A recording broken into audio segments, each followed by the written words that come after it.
नमो भगवते तस्मै कृष्णायाद्भुतकर्मणे रूप नाम विभेदेन जगत क्रीडति यो यतः।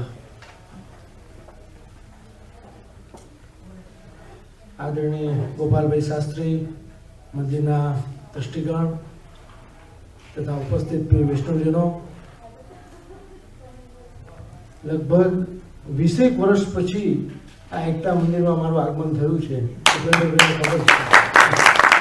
लगभग मारू 97 में जयरे प्रथम वखत USA आव्या त्यारे मारा नवीन भाई पोते हता कनुभाई वोरा, उपेन्द्र भाई અને અમારું પ્રવચન અહીંયા એકતા મંદિરમાં રાખ્યું હતું, મને ખ્યાલ છે એ વખતે એટલું ડેવલપમેન્ટ નહોતું આનું, ત્યારે ખરેખર જોઈને ઘણી મને પ્રસન્નતા થઈ છે કે ખૂબ સરસ, બહુ સુંદર રીતે નિર્માણ પામ્યું છે.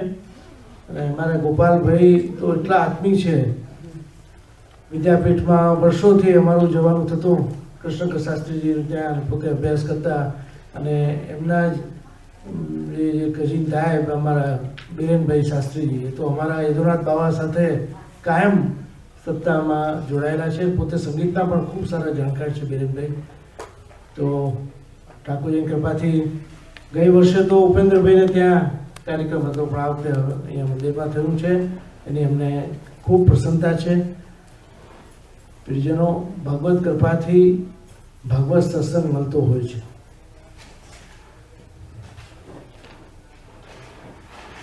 અને આજના સમયમાં ભગવત સત્સંગ માટેની નિતાંત આવશ્યકતા રહેલી છે. અનેક આપાધાપીમાં પડેલો માનવ ચારે બાજુથી ઘેરાયેલો છે. ભૌતિક ઉપલબ્ધિઓ જેમ જેમ વધતી ગઈ એમ માનવનું મન અશાંત થતું ગયું. ભલે ગમે એટલું આપણે વિજ્ઞાન આગળ વધી ગયું, ગમે એટલી આપણે બધી સંપત્તિઓ હાંસલ કરી લીધી, છતાં એક જાતનું ખાલીપણ જીવનમાં રહેલું છે. કેમ કે એક દેહ ધર્મ છે અને એક આત્મધર્મ હોય છે. દેહ ધર્મની બધાને ખબર છે, ભૂખ તરસ લાગે છે, શરદી ગરમી લાગે છે, બધી ઋતુઓનો અહેસાસ આપણને થાય છે, પણ આત્માની ભૂખ જે છે એની આપણે ચિંતા નથી કરતા. કારણ કે આત્મા જે ભગવદ અંશ છે એ ભગવત કથા, ભગવત શ્રવણ, ભગવત સત્સંગથી જ પુષ્ટ બને છે. અને આત્માનો ખોરાક એ ભગવત સત્સંગ છે. પોષણો તદનુગ્રહ. શ્રી મહાપ્રભુ વલ્લભાચાર્યજીએ જગતના જીવોને સંતાપને દૂર કરવા માટે આત્મનિવેદન ભક્તિ દ્વારા જીવોને શરણે લીધા. અને આ કલિયુગમાં ભગવત શ્રવણ ભક્તિ સૌથી શ્રેષ્ઠ કહી કે જે તમે ગમે એટલું વાંચી લો પણ શ્રવણ થાય તો સીધું હૃદયસ્થ બની જાય. ગમે એટલા આજે ભાષાંતરો ઉપલબ્ધ છે, બધાનું ઇંગ્લિશમાં, હિન્દીમાં, ગુજરાતીમાં ટ્રાન્સલેશન થઈ ગયા, પણ વાંચવાથી નથી સમજાતું, જે શ્રવણ દ્વારા સમજાય છે. અને એ શ્રવણ ભક્તિ શ્રી મહાપ્રભુ વલ્લભાચાર્યજીએ આત્મનિવેદન દ્વારા ભક્તિના બીજ જે હૃદયમાં રોપ્યા, અને દરેકના મનમાં એ ઉત્કંઠા થાય કે અમારી ભક્તિ કેમ વધે, ભક્તિનો વધારો કેમ થાય. શ્રી મહાપ્રભુજીએ શ્રીમદ ભાગવતજી ઉપરની ટીકા એ સુબોધનીજી અણુભાષ્ય લખ્યું. અને ખાસ કરીને વૈષ્ણવોના ઉપયોગ માટેનો જો કોઈ ગ્રંથ હોય તો એ ષોડશ ગ્રંથ છે, જેમાં શ્રી મહાપ્રભુ વલ્લભે પોતાના સ્વતંત્ર વિચારો મૂક્યા. યમનાષ્ટકમથી લઈને સેવાફલ સુધીમાં પોતાના સ્વતંત્ર વિચારો. અને જ્યારે જ્યારે જે વૈષ્ણવને સંકટ આવ્યું, કંઈ પ્રશ્ન ઉદ્ભવ થયા, અને એના ઉત્તરના રૂપમાં આપણે ગ્રંથો બનાવ્યા છે. સૌથી પહેલાં યમનાષ્ટકમ મૂકીને શ્રી યમુનાજીની સ્તુતિ કરી અને શ્રી યમુનાજીનું આદિ ભૌતિક, આધ્યાત્મિક અને આદિ દૈવિક સ્વરૂપ આપણને શ્રી યમનાષ્ટક દ્વારા સમજાવ્યું. ષોડશ ગ્રંથનો પ્રથમ ગ્રંથ યમનાષ્ટક. પછી એટલા સુંદર સુંદર એમાં ગ્રંથો છે બધા. ભક્તિવર્ધિની, વિવેક, ધૈર્યાશ્રય, અંતઃકરણ પ્રબોધ, નિરોધ લક્ષણ, ખૂબ સુંદર સુંદર ગ્રંથો છે. ખૂબ મનનીય અને પઠનીય છે. હું લગભગ 74ની સાલમાં વર્ધા અમે ગયા હતા મહારાષ્ટ્રમાં, અને ત્યાં પવનાર આશ્રમમાં અમારે વિનોબાજીને મળવાનું ઠાકોરજી કૃપાથી થયું. અને એ વખતે જ્યારે અમારો પરિચય આપવામાં આવ્યો તો વિનોબાજી પોતે એમ બોલ્યા कि वही वल्लभाचार्य जी जिन्होंने विवेक धैर्याश्रय बनाया, जिन्होंने निरोध लक्षण बनाया, षोडश ग्रंथमाना એ ગ્રંથોને પોતે યાદ કર્યા. અમને ઘણી પ્રસન્નતા થઈ. અને એ વખતે ખૂબ સુંદર અમારે વાર્તાલાપ થયો હતો. માનવીના મનોભાવોને મહાપ્રભુ વલ્લભે જે સમજ્યા છે એ બીજા કોઈ જગ્યાએ આપણને જોવા નથી મળતું. એટલે જ કહ્યું કે પૃથક શરણ માર્ગો દેષ્ટા શ્રી કૃષ્ણ હાર દવે.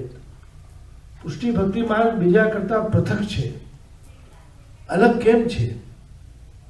શરણાગતિના માર્ગ તો અનેક છે, પણ પૃથકતા એમાં એ જોવા મળે છે કે સદોષ સ્વીકાર, કે જેવા તમે છો શરણે આવી જાઓ, શરણસ્થ સમુદ્ધારો. કેમ કે જીવ નિર્દોષ થવા ક્યાં જાય? અને શ્રી મહાપ્રભુ વલ્લભ પલાયનવાદી દ્રષ્ટિકોણ નથી રાખતા. એ સહેજ જે અભિવ્યક્તિ છે એને જ આપ સ્વીકારે છે. વૈષ્ણવપી સહજમ, કે તમે જેવા છો એવા શરણસ્થ બની જાઓ. તમે શરણસ્થ બની જશો તો તમારા બધા દોષો શાંત થઈ જશે. જે અનેક પ્રકારના દોષોમાં સહજાદેશ, કાલોત્થા, લોકવેદ નિરૂપિતા, સંયોગજા, સ્પર્શજાશ્ચ, નમંતવ્ય, કથંચન, એ 5 પ્રકારના જે દોષો બતાવ્યા. ઘણા દોષો એવા છે કે જે સાથે લઈને આપણે જન્મીએ છીએ. ઘણા એવા છે જે કાળને લઈને થયા, દેશથી ઉત્પન્ન થતા અનેક એવા દોષો છે. ક્યાં આપણો જન્મ થશે આપણને કંઈ ખબર નથી હોતી. એ આપણા હાથમાં નથી. કયા દેશમાં આપણે જન્મીશું, કયા કુળમાં જન્મીશું, કયા સમયે જન્મીશું. જો કાળ ઉપર તો આખું જ્યોતિષશાસ્ત્ર છે. શ્રીમદ ભાગવતમાં પંચમ સ્કંદમાં ખગોળ, ભૂગોળ, જ્યોતિષ બધાનું વર્ણન આવે છે. તમે કુંડલી બનાવવા જાઓ તો ખાસ તમારો સમય પૂછશે, તમારું જન્મ સ્થાન પૂછશે. એના પર ઘણું બધું આધાર છે. પુષ્ટિ ભક્તિ માર્ગ એટલો સરળ સહજ છે, પણ જો ન સમજાય તો એને કઠિન લાગે છે. દરેક સંપ્રદાયનો એક પ્રોટોકોલ હોય છે, દરેકની એક વ્યવસ્થા હોય, અને ઘણીવાર અજ્ઞાનતાથી એને આપણે ધર્મ માની બેસીએ છીએ. જે પ્રોટોકોલ હોય ને એની એક વ્યવસ્થા છે. અપરસ કરવી, આચાર વિચારની શુદ્ધતા, એક એનું પ્રોટોકોલ છે. એ ધર્મ તો ચાલવાથી ધર્મને ગતિ મળે. ખાલી આપણે એમ કહીએ કે અમારે ત્યાં શિક્ષાપત્ર બિરાજે છે, સુબોધની બિરાજે છે, વાર્તા સાહિત્ય બિરાજે છે, પણ એનો ઉપયોગ કેટલો કરીએ છીએ આપણે? ધર્મના માર્ગ ઉપર ચાલવાથી ધર્મને ગતિ મળે છે. ઘણીવાર આપણે ચર્ચા બહુ કરીએ, પણ હૃદયસ્થ ના બને ત્યાં સુધી બધો સત્સંગ આપણો વૃથા જાય છે.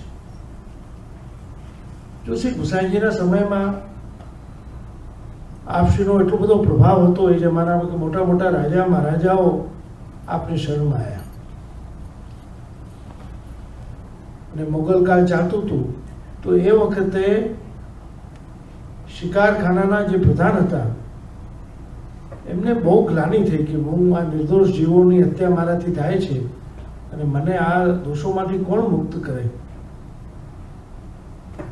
બધાને પૂછતા કોઈ બહુ સુંદર કહ્યું કે અત્યારે ગોકુળમાં શ્રી ગુસાઈજી શ્રી વિઠ્ઠલેશ પ્રભુચરણ બિરાજે છે અને જીવનો સદોષ સ્વીકાર કરે છે. જેવા છો તેવા તમે એમની પાસે જાઓ, તમને જરૂર દોષ મુક્ત કરશે. તો રૂપપુરાને થયું મારે એમની પાસે જવું જોઈએ. તો એમને થયું કે મારો પરિચય હું એમને જો સ્વચ્છ થઈ નાહી ધોઈ સારા વસ્ત્રો પહેરીને જઈશ તો કદાચ એ મને નહીં ઓળખી શકે. એટલે હું જેવો છું તેવો પહોંચી જાઉં. તો શિકાર કરીને આવેલા લોહીથી ખરડાયેલા વસ્ત્રો, ચટાઓ વધેલી જેવા હતા એવા આજે આપણે પ્રાય મંદિરમાં કે ગુરુ પાસે જઈએ, સ્વચ્છ થઈ પવિત્ર થઈને જઈએ, પણ એમને એમ હતું કે જેવો છું તેવો જાઉં તો મારો પરિચય આપને થઈ જાય. અને ખરેખર એ ગયા. ખૂબ દૂરથી એમને શ્રી ગુસાઈજી પ્રભુચરણને જોયા, એટલા પ્રસન્ન થયા. આપ તો અંતર્યામી હતા. તરત પોતે એનું નામ દઈને બોલ્યા કે આવો રૂપ પુરારી આવો, હમ કબ से आपकी प्रतीक्षा कर रहे हैं. તો આશ્ચર્યમાં પડી ગયા કે મારું નામ પણ આપ જાણે છે. કૃપાનાથ આપ મુझे શરણમાં લો, અનેક દોષો મેં કરેલા છે. બહુ સુંદર આજ્ઞા થઈ. જો સામે જમનાજી છે, જઈને સ્નાન કરી આવો, હું તમને આત્મનિવેદન દીક્ષા આપીશ, બ્રહ્મ સંબંધ દીક્ષા. એ તો ગયા. લોહીથી ખરડાયેલા વસ્ત્રો, પેલા મરેલા પક્ષીઓ પણ ઘણા હતા કંદા ઉપર, એટલે ટાંગી દીધા. અને સ્નાન કરી સ્વચ્છ વસ્ત્ર પહેરી અને ગુસાઈજીના સાનિધ્યમાં ગયા. આપે એને આત્મનિવેદન કરાયું.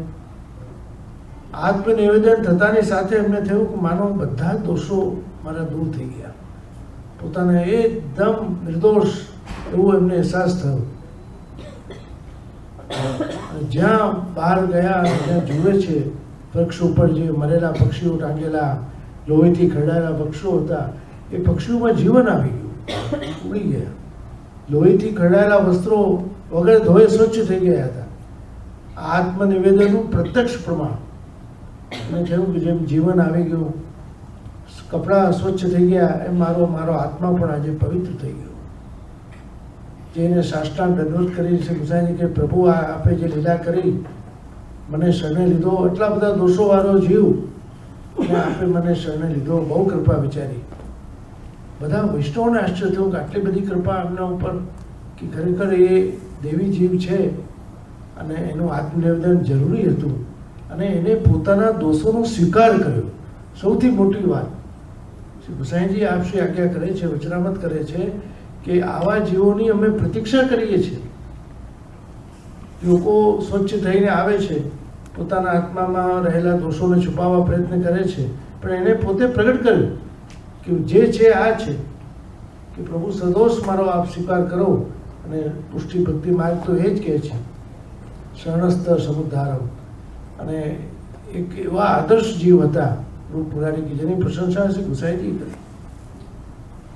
અને ઘણી વખત દરેકને મનમાં એમ થાય કે એવો લાભ અમને ક્યારે મળે કે જે 84 વૈષ્ણવ 252 વૈષ્ણવોને જે પ્રાપ્ત થયો, કે પ્રભુ સાથે વાર્તાલાપ થતો હતો, પ્રભુ માગી માગીને અરોગતા હતા. બની શકે, પણ એવી શરણાગતિ આપણી દ્રઢ થવી જોઈએ અને આશ્રય આપણો દ્રઢ હોવો જોઈએ. આજે જરાક દુઃખ પડતા આપણે આશ્રય ખોઈ બેસીએ છીએ, અનેક પ્રકારના અનાશ્રય કરી લઈએ છીએ. એને લઈને આપણો જે ભાવ છે ને એ સ્થાયી રહેતો નથી, ચલિત થઈ જાય છે. તથા પ્રવચન સાંભળી તારે ભાવ આવે અને પછી પાછો લૌકિકમાં જઈએ એટલે પાછા હતા એવા થઈ જઈએ. ઘણા એમ કહે છે કે અમારી પાસે સમયનો અભાવ છે. આપણે સમજી શકીએ કે આ આપાધાપીના જીવનમાં સમય નથી, પણ સમય એ સૌથી કિંમતી વસ્તુ છે પ્રિયજનો. સમય કોઈને રોકાતો નથી. યથા કાળ પ્રવાહ હસ્તા, એટલે એને કાળ પણ કહ્યું કે સમય ક્યારે રોકાતો નથી. એક એક ક્ષણ આપણા માટે કિંમતી છે. ક્ષણ ભંગુ રહે જીવન કલકા, કલ પ્રાતઃ ખીલી ન ખીલી. એક એક ક્ષણ આપણા માટે કિંમતી છે. હરિઓ રસના રટલે હરિનામ, અંત સમય હરી નહીં. બહુ સુંદર ભક્તિ કવિએ ગાયું છે. રસના એટલે જીવ, કે તું ભગવત નામ લઈ લે, અંત સમયમાં એ પણ કઠિન થઈ જાય છે. ઘણાને ભગવત નામ પણ લઈ શકાતું નથી. ઘણી વાર આપણે જોઈએ છીએ 10-10 વર્ષથી માણસ કોમામાં જીવતા હોય છે. અમને ઘણી વાર હોસ્પિટલમાં લઈ જાય લોકો, જે આને આશીર્વાદ આપો. એ દશા જોઈને આપણને મનમાં દુઃખ ઉત્પન્ન થાય કે આ કેવી પરિસ્થિતિ. કોઈ હોશ નથી, કોઈને ઓળખી શકતા નથી, કંઈ બોલી શકતા નથી, પણ હૃદય ગતિ ચાલુ છે એટલે મેડિકલ સાયન્સ પ્રમાણે જીવતા છે. એવું જીવન શું કામ? જેટલું જીવન આપણે જીવીએ ભગવત કૃપાથી, ચાલતા ફરતા રહીએ, ભગવત સેવા આપણાથી થતી રહે, તો માનું કે જીવનનું સામર્થ્ય જે છે ભગવાને આપ્યું છે એની યથાર્થતા છે. અને જીવન ગતિશીલ છે. કોઈ વસ્તુ સદાકાળ રહેવાની નથી. ગતિશીલ જીવનમાં ચલાચલે સંસારે, બધું ચલાચલ જીવન છે. આ બાલ્ય અવસ્થામાંથી યુવાવસ્થા, યુવામાંથી વૃદ્ધ અવસ્થા, પછી મૃત્યુ અવસ્થા આવી જાય. દરેક પરિસ્થિતિ બદલાતી રહે છે. અને આ બદલાતી પરિસ્થિતિઓમાં ધર્મ પોતાની જગ્યાએ અલગ ઊભો છે. એ ચલાયમાન થતો નથી. ઘણીવાર આપણે અહંકારમાં આવી જઈએ, થોડું ઘણું આપણને સુખ મળી જાય લૌકિક, તો આપણને થાય કે અમને ઘણું બધું આવી ગયું. મને ખ્યાલ છે કે હું ઇન્ડિયામાં એક મોટા શહેરમાં મારે ઘણીવાર જવાનું થતું અને એક જગ્યાએ મારો ઉતારો થતો. તો એ ભાઈ અમને કાયમ માટે પોતાનો બંગલો દેખાડવા લઈ જાય, નિયમ જ બની ગયો હતો. 4 વર્ષથી હું આવું છું, છતાં અમે કહી દો હવે એમની ઈચ્છા છે તો અમે જોઈ લઈએ કે જે આ મારું શયનખાન, આ મારું દીવાનખાન, આ મારું ભોજન, આ મારો સ્વિમિંગ પુલ. 5 વર્ષ પછી અમે ગયા ત્યારે મેં કીધું કેમ એવું તે મકાન જોવાની વાત ના કરી, તો મેં સામેથી કીધું ચલો આપણે બંગલો જોઈ લઈએ. કેમ છે? હા કહું તમારો નિયમ છે અને અમને બી ખુશી થાય છે તમને બતાવો, જે તમે પ્રસન્નતા થાય છે તમને, ત્યાંથી અમને પ્રસન્નતા થાય કે જે હવે બતાવો જેવું રહ્યું નથી. કેમ મારાથી મોટો બંગલો બાજુમાં થઈ ગયો. આ કરવું જો, અને એ થવાનું જ હતું. ક્યાં સુધી એ રહેવાનું છે કે હવે જે કે બતાવવા જેવું નથી રહ્યું. એટલા દુઃખી થઈ ગયા પોતે. એના વાઈફ મને કહે કે જે હું કાયમ કહું કે ઘડી ઘડી શું બતાવો છો. એ બિચારા ભાવિક હતા. કંઈ વાંધો નહીં, એમની ઈચ્છા હતી તમે જોઈએ. પણ આ જીવન ગતિશીલ છે, ક્યારેય એક સરખું રહેતું નથી, બદલાતું જ રહે છે. પરિવર્તન એ જીવનનો નિયમ છે. આજે અમે 20 વર્ષ પહેલાની વાત કરીએ, અમેરિકામાં તો કેટલું બધું આમ એકલું એકલું લાગતું હતું. કોઈ ભારતથી માણસ આવે ને, અત્યારે ઘણું પરિવર્તન છે. હું પોતે જોઉં છું કે બધું લાઈવ લાગી રહ્યું છે. હવે ભારતીય ચેનલો છે, ભારતીય સમાચારો છે, ભારતીય બધું, અને સેલ ફોન થઈ ગયા, લોકોને મળવું સહેલું થઈ ગયું. પહેલાં અમે ભારતથી અમેરિકા ફોન કરતા તો કેટલા બૂમો પાડવું પડે. બૂમો પાડતા પડતા ઘણી બહાર આવી જતા, તો બાજુવાળા કંઈક અમેરિકાથી ફોન નાખે છે જા, એવી પરિસ્થિતિ. ISDમાં ફોન બહાર કરવા જવું પડતું. કેવી છે અને હવે ઉપલબ્ધિઓ કેટલી બધી છે. એક બટન દબાવો અને તમે તરત જ દુનિયામાં ગમે તે સાથે ચર્ચા કરી શકો. વાઈફાઈ ને એ બધું કેટલું બધી અનુકૂળતા. અને સૌથી મોટી ધ્યાન વિજ્ઞાનની આજે જે ખરેખર યુટ્યુબના માધ્યમથી એટલા વૈષ્ણવો લાભ લઈ રહ્યા છે પૂરા વિશ્વમાં. અમારા યદુનાથ બાવા, દ્વારકેશલાલજીની કથા તો એટલી બધી લોકો જુએ છે, ખૂણે ખૂણે, ઓસ્ટ્રેલિયાથી અમેરિકા સુધી. 41 પદથી યદુનાથ બાવા એટલા લોકપ્રિય થયા પૂરા વિશ્વમાં. અને અમારા દ્વારકેશલાલજી શિક્ષાપત્રથી. હવે તમે જુઓ તો શિક્ષાપત્ર ઉપદેશાત્મક ગ્રંથ છે, એમાં કોઈ એવું લોકભોગ્ય વસ્તુ નથી. પણ જ્યારે 2006ની સાલમાં શિક્ષાપત્ર ઉપર પ્રવચનો થયા, અમે ખૂબ ડિસ્કશન કર્યું કે આપણે એને એવું લોકપ્રિય બનાવીને આપીશું કે લોકોને ગળે ઉતરી જાય. વાર્તા સાહિત્યમાંથી, કીર્તનથી, બધેથી લઈને એને એટલું બધું લોકપ્રિય થયું. 2 વખત તો અમે શિક્ષાપત્ર બહાર પાડ્યા અને લોકોને એમ લાગ્યું કે ખરેખર આ ગ્રંથ બધાને વસાવવા જેવું છે. પહેલાં ઘણીવાર અમને લોકો પ્રશ્ન કરતા કે બીજા સંપ્રદાયમાં જેમ શિક્ષાપત્રી છે એમ આપણે ત્યાં નથી. કેમ નથી? કેટલું સુંદર છે. આપણા શિક્ષાપત્રોમાં તો આત્મા અને પરમાત્માની વાતો છે.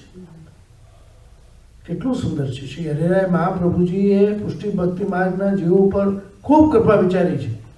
એટલે આજે સત્સંગમાં શિક્ષાપત્રને પ્રથમ સ્થાન આપવામાં આવે.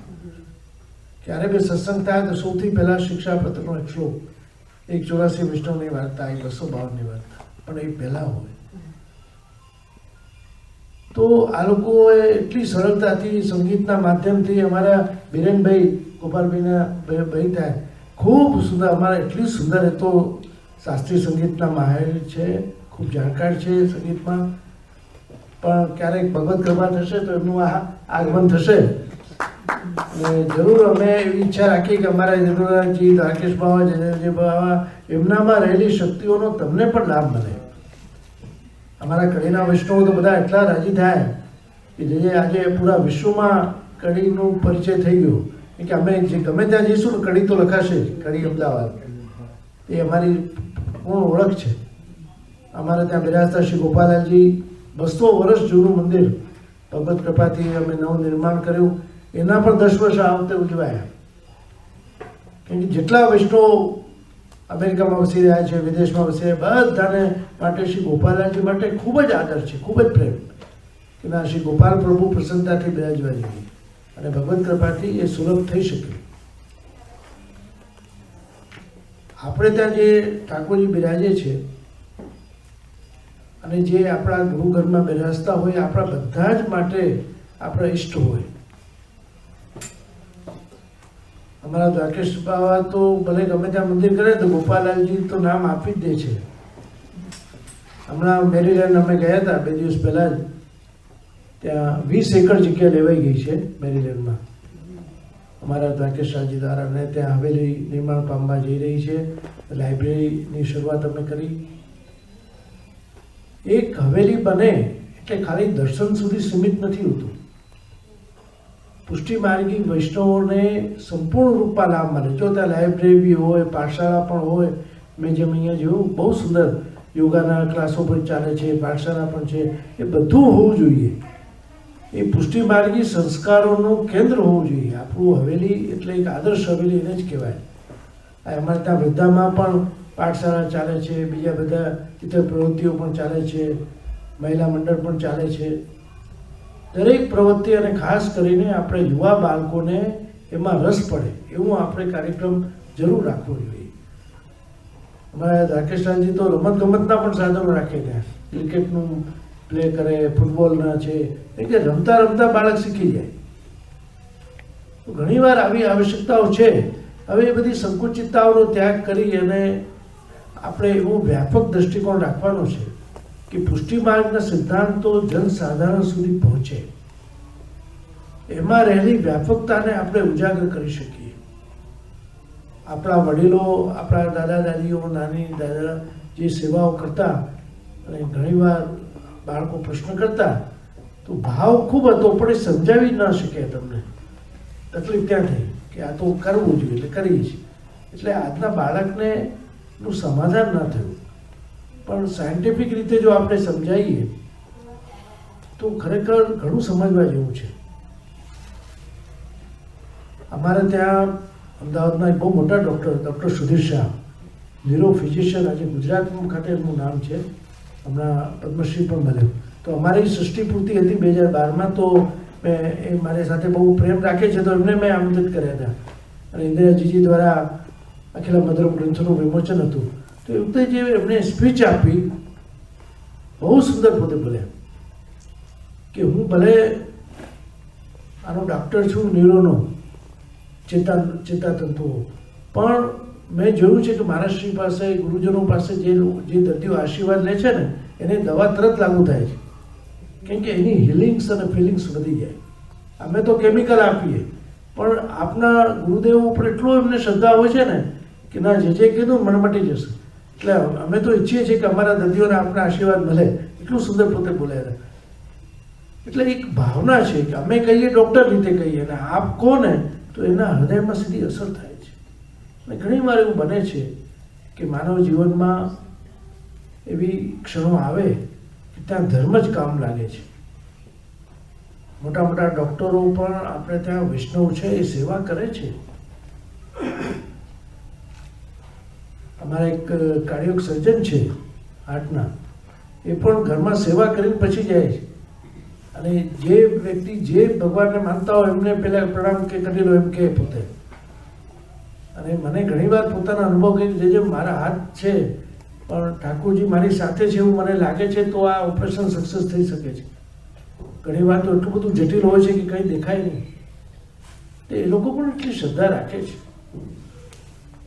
વિજ્ઞાનથી કંઈ અશ્રદ્ધા રાખવાની જરૂર નથી. જે અત્યાર સુધી આપણે જ્ઞાનની બહાર હતું, જે શોધાયું એ વિજ્ઞાન. અને જ્યારે વ્યક્તિ ધાર્મિક હોય તો એને તમે જો તરત તેને અસર થાય છે. બહુ વર્ષો પહેલા એક ગામડામાં એ વખતે એટલું મેડિકલ સાયન્સ એટલું આગળ નહોતું, તો વૈદ્ય લોકો હતા એ જડીબુટ્ટીઓ આપે, પણ એનાથી એવા સારા અનુભવો થતા.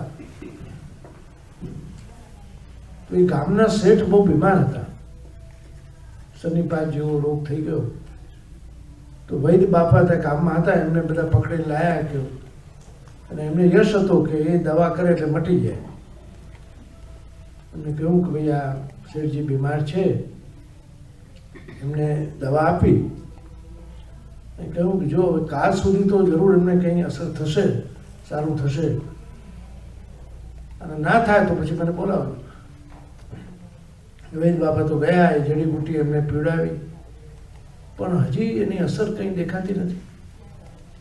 રોગ તો વધતો જાય છે, તકલીફ વધતી જાય છે. છોકરાઓ ગભરાયા કે ભાઈ શહેરમાંથી ડૉક્ટર લઈએ, પણ પહેલાં એકવાર વૈદ બાપાને પાછું બતાવી દઈએ. વૈદજીને પકડીને લાયા. બહુ અનુભવી હતા. શેઠજીને કહ્યું કે તમારું મુખ ખોલો.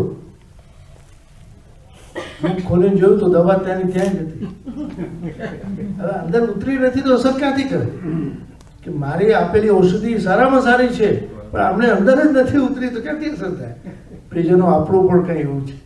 શ્રી વલ્લભે આપણને એટલું જ્ઞાન આપ્યું છે, એટલા સુંદર ઉપદેશો આપ્યા છે, પણ આપણું સત્સંગ વાણી પૂરતું સીમિત બની જાય છે.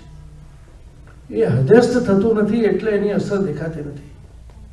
જેને હૃદયસ્થ થઈ જાય ને તો તરત એને અસર થવા લાગે. એના બધા જ પ્રશ્નોનો ઉત્તર એને મળી જાય. આ શંકાઓ થવાનું કારણ છે કે મનની બેચેની. ઘણાને બહુ પ્રશ્નો થાય, અને પ્રશ્નો થાય સ્વાભાવિક છે, પણ તમે સંશોધન કરશો ને તો એના ઉત્તર પણ તમને મળી જશે. તમે શિક્ષાપત્રમાં એટલી શક્તિ છે કે મનમાં જે શંકા હોય રાખીને તમે જે પાનું ખોલશો ને, દૃઢ વિશ્વાસથી હું કહું છું કે જે પાનું જે શ્લોક આવશે એમાં તમારું ઉત્તર હશે. એટલું એમાં સામર્થ્ય છે શિક્ષાપત્ર. એ જ પ્રશ્નો ઉત્તર તમને મળી જાય, પણ આપણામાં સામર્થ્ય હોવું જોઈએ. આજે વિકસિત દેશોમાં ડિપ્રેશન બહુ મોટી તકલીફ થઈ ગઈ છે. જો આજે અમેરિકા, લંડન બધે આ છે, લોકોને ડિપ્રેસ થઈ જવાય છે. જો માનસિક શક્તિઓનું માનવ મનની મર્યાદા છે.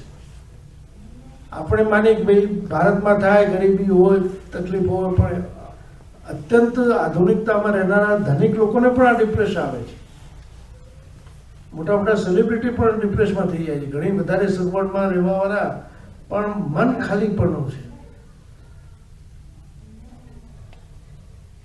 કોઈ સંશોધન કોઈ કર્યું હતું કે લોકોની ઊંઘ હવે ઓછી થઈ ગઈ છે. મેં લેખ વાંચ્યો હતો કે હવે દિવસે દિવસે ઊંઘ ઓછી થતી જાય છે. એમ જેમ નાનું બાળક હોય ને એ 10 કલાક 12 કલાક સૂવે, પછી જેમ જેમ ઉંમર વધતી જાય એને ઊંઘ ઓછી થતી જાય. પણ 5-6 કલાકની ઊંઘ જો સારી આવી જાય તો તમને પૂરું રિલેક્સ થઈ જાઓ. મેડિકલ સાયન્સ એમ માને છે કે આપણે જ્યારે સૂઈ જઈએ છીએ ત્યારે બધી પચવાની ક્રિયા, બધી દવાની જે પ્રક્રિયાઓ છે, આપણા જે કોષો ફૂડ બધું રિપેરિંગ એ વખતે થાય છે. પણ તમે સૂવો નહીં તો ક્યાંથી થાય? અને સૂવાનું એવું છે કે એકદમ સ્વાભાવિક છે, સહજ છે. એમ તમે સુવા જાઓ તો નહીં ઊંઘ આવે. ઘણીવાર હું ભારતમાં જોઉં છું કે હાથ લારી ચલાવનારો માણસ લારી ઉપર સૂઈ જાય છે. કેટલી મીઠી ઊંઘમાં છે. જો આપણે આજે ઊંઘમાં મોટા ધનિક લોકોને દવા લેવી પડે છે, પણ એ આરામથી સૂઈ જાય. થાકેલો માણસ છે, સૂઈ જાય. એટલે જેટલું માણસની ઉપલબ્ધિઓ વધતી ગઈ એમ મનની અશાંતિઓ પણ વધતી જાય છે.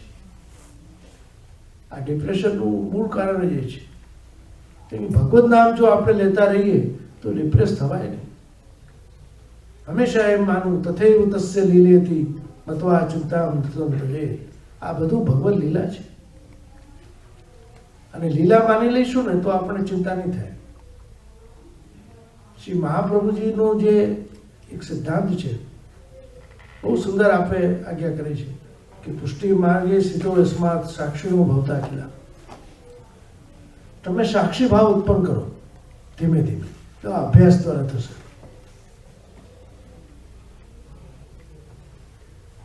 તમે દ્રશ્ય નથી પણ દ્રષ્ટા છો. એ ભાવ જો તમારામાં આવવા લાગશે તો સુખ દુઃખ બે આજુબાજુથી પસાર થઈ જશે. આપણે થોડા સુખમાં સુખી થઈ જઈએ છીએ, થોડા દુઃખમાં દુઃખી પણ થઈ જઈએ છીએ. અને જેને આપણે સુખ માનીએ છીએ મનની પરિસ્થિતિ છે. મનને અનુકૂળ લાગે છે એ સુખ છે, અને મનને વ્યાકુળતા લાગે છે એ દુઃખ છે. પણ વાસ્તવમાં જરૂર છે આનંદની, જે અંદરથી આવે, જે ભગવાન નામથી મળે, ભગવત સેવા દ્વારા મળે. જો સેવાની વ્યાખ્યા શ્રી વલ્લભ શું કરે છે? ચેતસ તદ પ્રણમ સેવા તદ સિદ્ધે તનુ વિદ્યા. આપણા મનનું ચિત્તનું પરોવમાં પરોવાઈ જવું એનું નામ સેવા. ગમે એટલી આંખો સારી હોય પણ સોયમાં દોરો પરોવતી વખતે કેટલી એકાગ્રતા જોઈએ, તો જ તમે એમાં પરોવી શકો. એમ ચિત્ત જો ઠાકોરજીમાં લાગી જાય એનું નામ સેવા.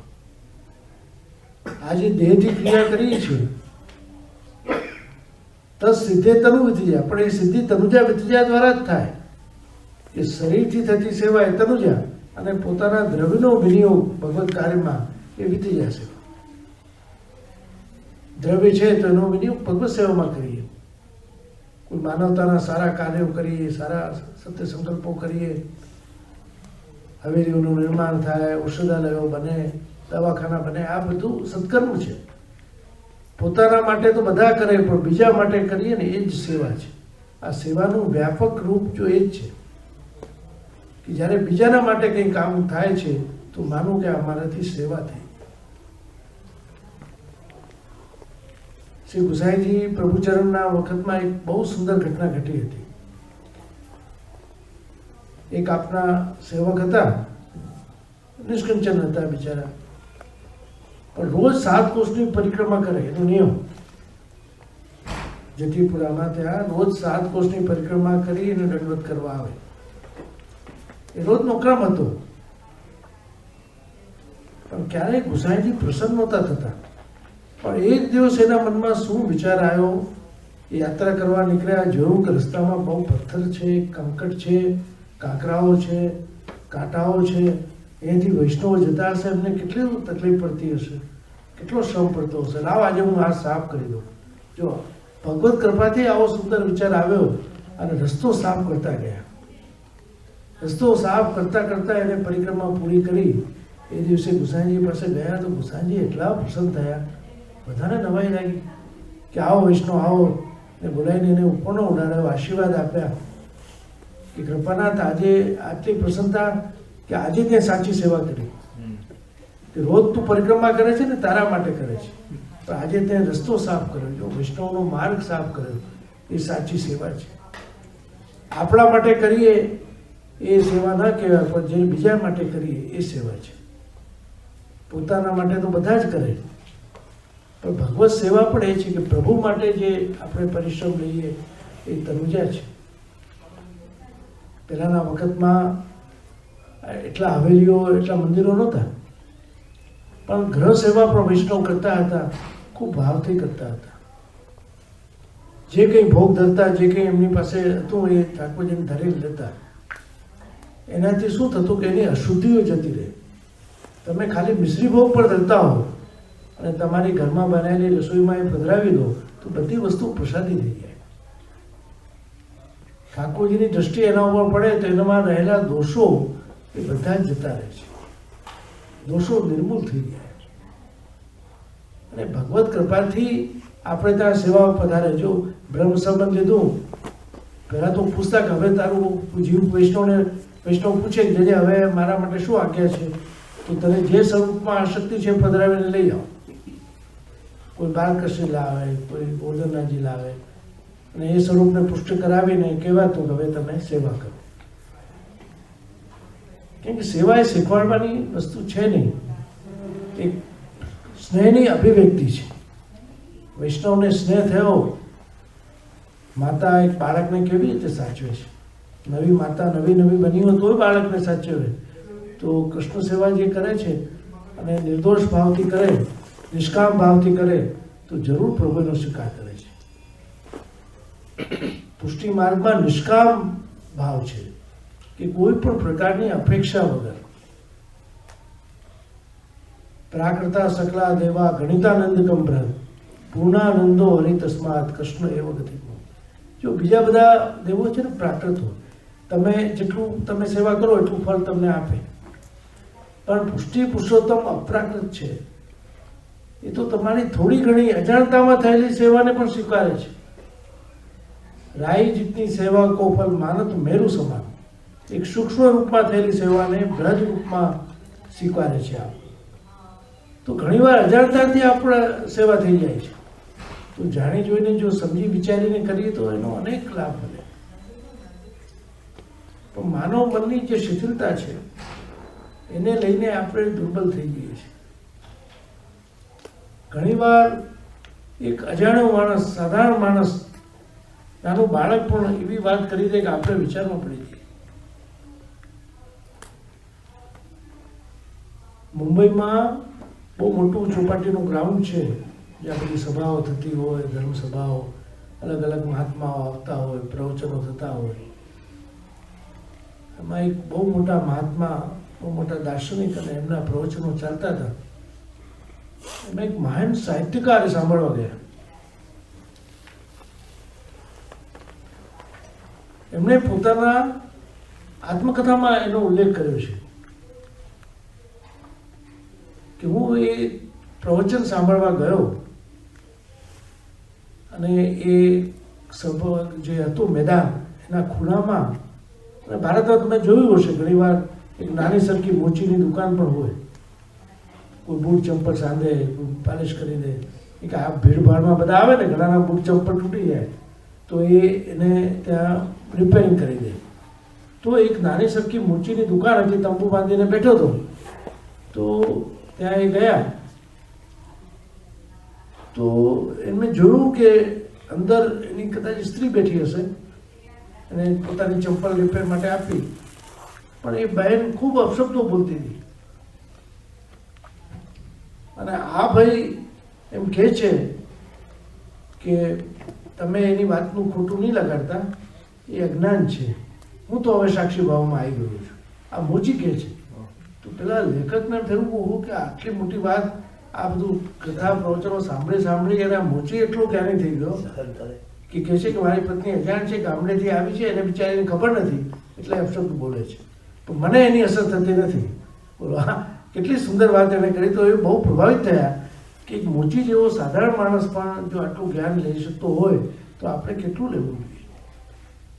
ઘણીવાર એવું બને છે કે મંદિરની આજુબાજુમાં રહેતા લોકો પણ ભગવત કૃપાથી એટલા સમજદાર થઈ જાય. અને ઘણીવાર એવું બને કે તમે બહુ નિકટ રહેનારો વ્યક્તિ પણ એને ના સમજી શકે. ઘણીવાર એમ તમે સમજતા હો કે આ તો બહુ જેની બહુ નિકટ છે, બહુ સાનિધ્ય લે છે, એમને ત્યાં મુનિમ છે, પણ એ મુનિમપણાનું જ કામ કરતો હોય, ખાલી સહયોગ કરાવવા માટે જ આવતા હોય. એને એનું સાનિધ્ય કોને કહેવાય કે જે એને અંતરથી ઓળખતો હોય.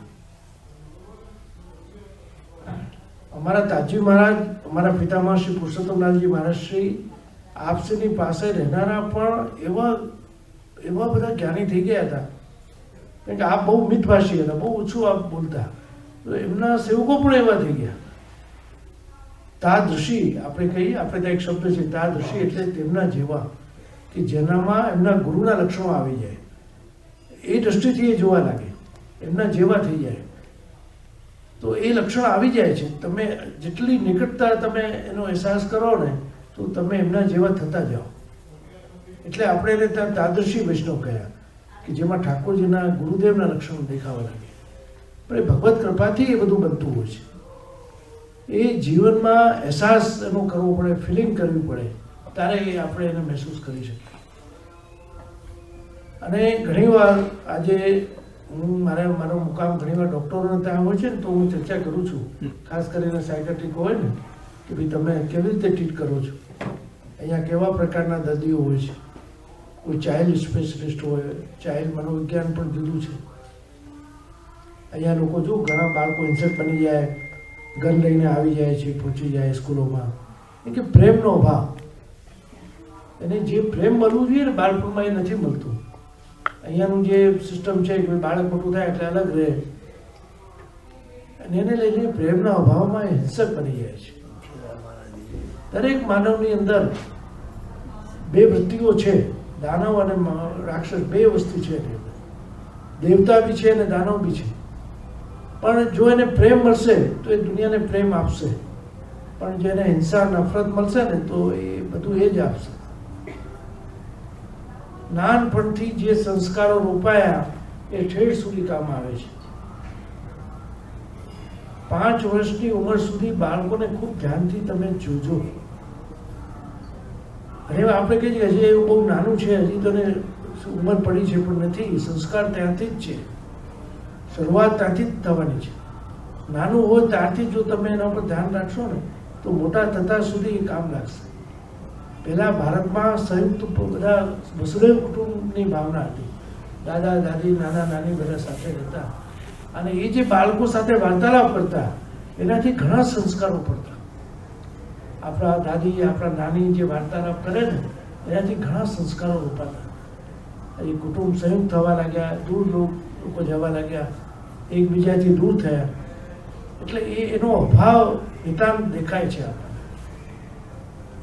તો જ્યારે તમે સ્નેહ આપશો તો એને સ્નેહ મળશે. આજે ભારતમાં એ પ્રેમ છે, વડીલો પ્રત્યેનો આદર છે.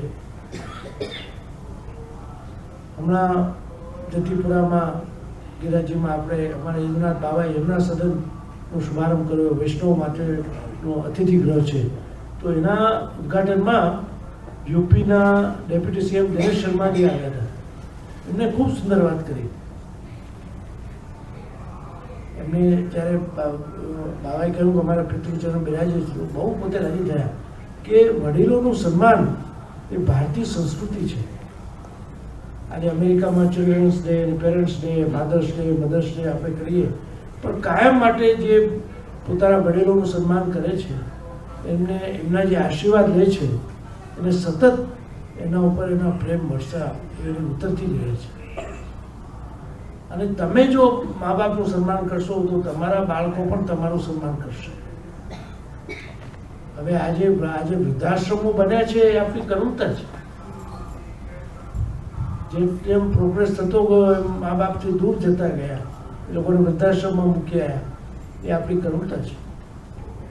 આપણે કાયમ ધ્યાન રાખવાનું કે આપણા વડીલોના આશીર્વાદથી આપણે સુખી છીએ.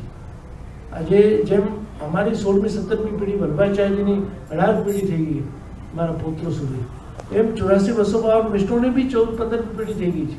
એમના વંશજો પણ છે. પુરુષોત્તમ જોશીના છે, ઘણાના છે વંશજો. તો એમનામાં પણ એ સંસ્કારો ઉતરે જ છે. આપણું વૈષ્ણવનું બાળક એ વૈષ્ણવ થઈને રહે એટલી આકાંક્ષા તો આપણે જરૂર રાખી શકીએ. આપણે કોઈને રૂપાંતરિત નથી કરવું, બધાને મારી પીઠને વૈષ્ણવ નથી બનાવવા, પણ સહજતાથી વૈષ્ણવ કુળમાં જેનો જન્મ થયો છે એને પુષ્ટિ માર્ગ માટે ગૌરવ અનુભવ થાય એવી આપણે જરૂર અપેક્ષા રાખવી જોઈએ. અને એવા સંસ્કારો આપણા બાળકોમાં આપણે આપીએ કે અમે કોણ છીએ, અમે વૈષ્ણવ છીએ, અમે પુષ્ટિ માર્ગી વૈષ્ણવ છીએ. પુષ્ટિ માર્ગી વૈષ્ણવનું જીવન કેવું હોવું જોઈએ? સવારે ઉઠીને બધાને જય શ્રી કૃષ્ણ કરે, ઘરમાં ઠાકોરજી બેસતા હોય તો વિનોદ પ્રણામ કરે. એવું એક આદર્શ જીવન, વૈષ્ણવી જીવન જો હશે તો આપણા બાળકોમાં સંસ્કાર સચવાશે. આજે ભલે આપણે વિદેશોમાં રહેતા હોઈએ, પણ આપણે નહીં ભૂલવું જોઈએ કે આપણે ભારતીય છીએ, આપણે વૈષ્ણવ છીએ. પુષ્ટિ માર્ગી સંસ્કારો આપણામાં રહેવા જોઈએ. અને બીજું કંઈ નહીં તો સતત ભગવદ નામ જો લઈશું, વદતી ભેરેવ સતતમ સ્થે મિત્તે મેમતી. સતત ભગવદ નામ લેવાથી આસુરા ભાવ નહીં આવે. ઉડતા બેસતા ખાતા પીતા શ્રી કૃષ્ણ શરણમ મમ. સતત તમે ગમે તેવી અવસ્થામાં હશો, તમને સૂતક હોય, વધી હોય, પણ ભગવદ નામ લેવામાં કંઈ બાધક નથી. તો સતત તમે ભગવદ નામ લેશો તો ભગવદ કૃપા જરૂર તમારા પર ઉતરશે. અને બીજું મારે ખાસ કહેવાનું છે કે આ વર્ષે 14મી ડિસેમ્બરથી 20 ડિસેમ્બર અમારો વૃદ્ધાનું જે દર વર્ષે પાટોત્સવ અમે ઉજવીએ છીએ, શ્રી ગોકુલનાથજીનો ઉત્સવ આવે વૃદ્ધાનો પાટોત્સવ, તો આ વખતે હું બધાને આમંત્રણ આપું છું કે જો તમે ભારત આવવાના હો તો 14 ડિસેમ્બરથી 20 ડિસેમ્બર જરૂરથી વૃદ્ધાનો લાભ લેજો. ત્યાં આ વખતે ષોડશ ગ્રંથ સપ્તાહ છે, બહુ સુંદર એ વિષય છે. પુષ્ટિ માર્ગ વૈષ્ણવ માટે ખૂબ, જેને વલ્લભ ગીતા કહેવાય એ ષોડશ ગ્રંથો, અને એના વક્તા છે દ્વારકેશરાજી મહોદય, અમારા દ્વિતીય આત્મજ. તો ખરેખર બહુ બધાને લાભ મળશે, તો જરૂરથી બધા ત્યાં ઉપસ્થિત રહેજો. મને ખૂબ આનંદ છે આજે આપણે ભલે અહીંયા ઉપસ્થિત રહી અમને શ્રવણ કર્યા, એનો મને બહુ પ્રસન્નતા છે. જ્યારે પણ ભવિષ્યમાં આવવાનું થશે તો પણ જરૂર અહીંયા લાભ આપીશું. અને તમને બધાને ખાસ મારું કહેવું છે કે અમારા યદુનાથજી, દ્વારકેશરાજી, જયદેવ બાવા, એમનો પણ તમે લાભ લો. 2-3 દિવસના એમના કાર્યક્રમો થાય, સંગીત, તો તમને ખરેખર ખૂબ લાભ મળશે. અને અંતમાં ખૂબ ખૂબ શુભકામના, શુભ આશીર્વાદ આપી મારી વાણીને